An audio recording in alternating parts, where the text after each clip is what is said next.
জাহিদ হাসান একটি নাটকে ক্যাঁকো ক্যাঁকো ক্যাঁকো ক্যাঁকো বলে শব্দ করতেছিলেন।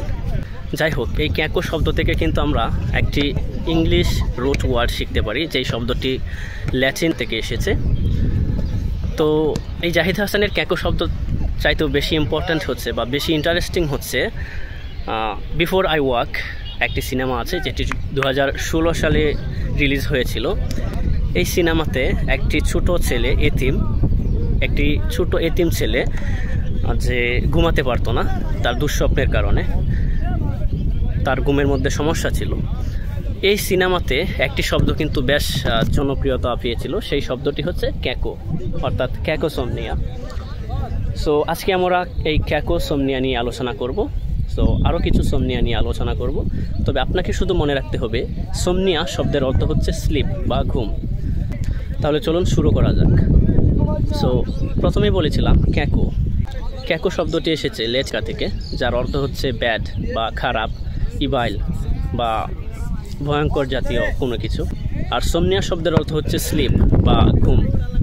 সো তার মানে ক্যাকোসোমনিয়া এর অর্থ হচ্ছে খারাপ ঘুম, অর্থাৎ আপনি ঘুমাতে পারবেন না, ঘুমের মধ্যে বারবার জেগে উঠবেন। সো এরকম যদি হয়ে থাকে সেক্ষেত্রে আমরা বলতে পারি ক্যাকোসোমনিয়া।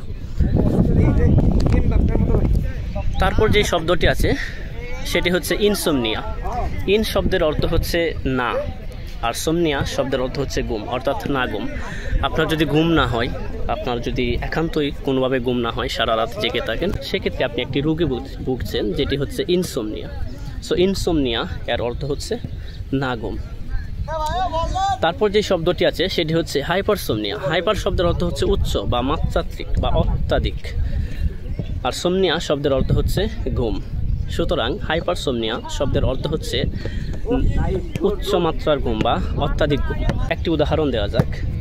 If you are a hypersomniac person, you will miss Salatul Fajr and you won't be able to follow your daily routine. আমরা অনেক কিছু কাজ করি না যেগুলো বোরিং লাগে বা খারাপ লাগে, সেটাকে কিন্তু ইদানিং বলা হয় প্যারা। এই প্যারা নিয়েও কিন্তু একটি সোমনিয়া আছে, যেটা নাম হচ্ছে প্যারাসোমনিয়া। প্যারা শব্দের অর্থ হচ্ছে অস্বাভাবিক বা যেটি নর্মাল না, আর সোমনিয়া শব্দের অর্থ হচ্ছে ঘুম, অর্থাৎ অস্বাভাবিক ঘুম। অর্থাৎ অস্বাভাবিক ঘুম বলতে যা বোঝায় যে ঘুমের কোনো মেনটেন্স নেই, ঘুমের কোনো রুটিন নেই, এই ঘুম হচ্ছে এই হচ্ছে না, এই ঘুমের মধ্যে ঘুম ভেঙে যাচ্ছে, আবার এই ঘুমের মধ্যে একটি দুঃস্বপ্নের কারণে আর ঘুম হচ্ছে না, এরকম যদি হয়ে থাকে সেক্ষেত্রে এই পরিস্থিতিকে বলা হয় প্যারাসোমনিয়া। সো আশা করি বিষয়টি বুঝতে পেরেছেন। That's all. Thanks for watching this video. See you with another video. Till then, keep learning, keep practicing, and most important, please perform salat 5 times every day. It's compulsory for every Muslim. And please like, comment, and share this video. And don't forget to subscribe for more videos. That's all. Assalamu alaikum.